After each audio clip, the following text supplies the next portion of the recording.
If we go over to Galen, you write in your article this. Some of his writings were given without inscription to friends or pupils, having been written with no thought for publication, but simply at the request of those individuals who had desired a written record of lectures they had attended.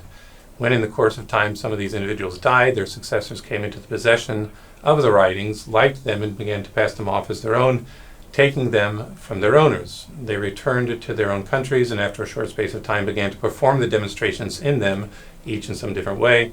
All these were eventually caught, and many of those who then recovered the works affixed my name to them, that is Galen's name. They then discovered discrepancies between these and copies in the possession of other individuals, and so sent them to me with a request that I correct them.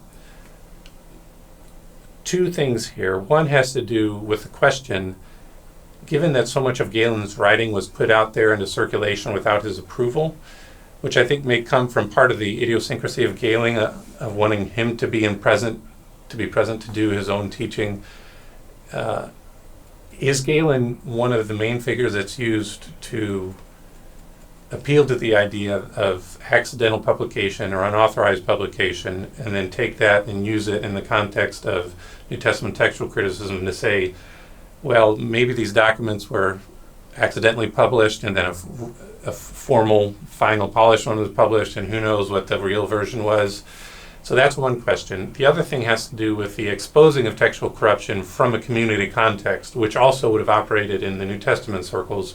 If you had, for example, a gospel circulating to many different churches, what would have occurred there is similar to what happened here, where someone would have come across an altered copy in circulation, would have seen that it's different from what they had, and then would have gone back and checked with either the author, if the author is still alive, or in a broader community context with what other communities have, to find out, hey, what's really going on here? What is this copy that we received legit, or were we right in thinking that the one we had was basically the right one all along? So if you can comment on those two things, that would be great. Yeah, definitely. Galen is somebody that is often pointed to for multiple versions, and it's definitely true. Obviously in the story there was multiple versions of his demonstrations, and the comparison there is very similar to Cicero's speeches, or Cicero's speeches, where you have an oral proclamation versus something that's written and circulated. So in my understanding, it's probably something in the realm of where you have Galen has his own notes and writings, perhaps, that he's working from when he gives his presentation, his medical presentation, and then you have people in the audience who are copying it down, what he's saying, and maybe even have their own descriptions and stuff.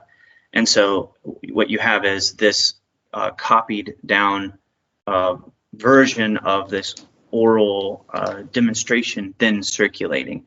So you have these multiple versions. But what's interesting here in the story is that his students and followers, people that were familiar with who Galen was in his writings, they understood what he was writing, to the point where they could see that these other things that these other, I don't know if they were other medical doctors or philosophers or what have you, but when they were circulating versions and corruptions of Galen's work as their own, they were plagiarizing it, that they were able to recognize that.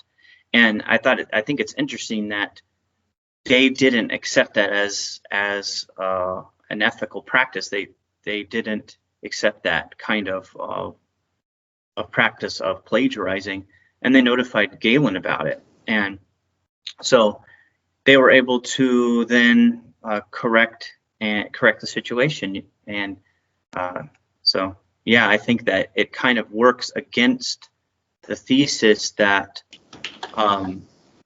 multiple versions circulating at the same time would be acceptable. Granted, it did happen, but it's something that was actively worked to correct the situation. Yeah. And the community insisted on the idea that there was a final copy. Yes. And a definitive version of what Galen actually thought, and they were going to get to it. Yes. And Galen was in accord with that idea. Yeah, I know it's a little convoluted because perhaps Galen didn't even have a finished necessarily work on his own. Maybe he was just working from an outline.